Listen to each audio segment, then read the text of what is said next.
So I wanted to talk about the criteria selection when you are reading a case.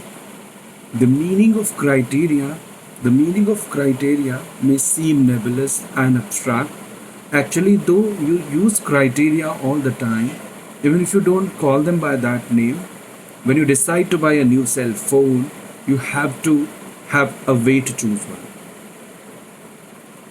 You might have a number of objective criteria: price, size of the phone, screen resolution, quality of the camera, and size of internal memory, or you might care most about the appearance or social value of the phone. When studying cases, criteria are the answer to the following question: what should I think about when making the decision? The criteria you use are the most important part of analyzing a decision scenario. When you don't have any criteria in your mind, you will roam around the case looking for something solid to hold on to.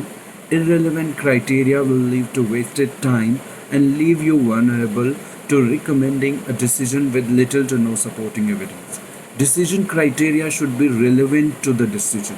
They should reflect concepts that can you understand a specific decision.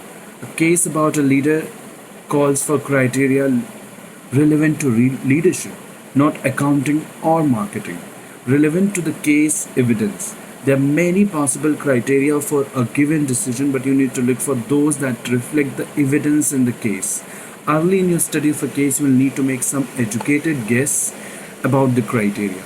See the analysis of the case in the second part of this chapter for more explanation of this.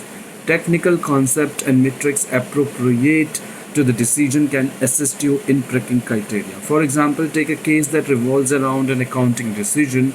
You would want to consider which of the accounting concepts you have learned could serve as possible criteria.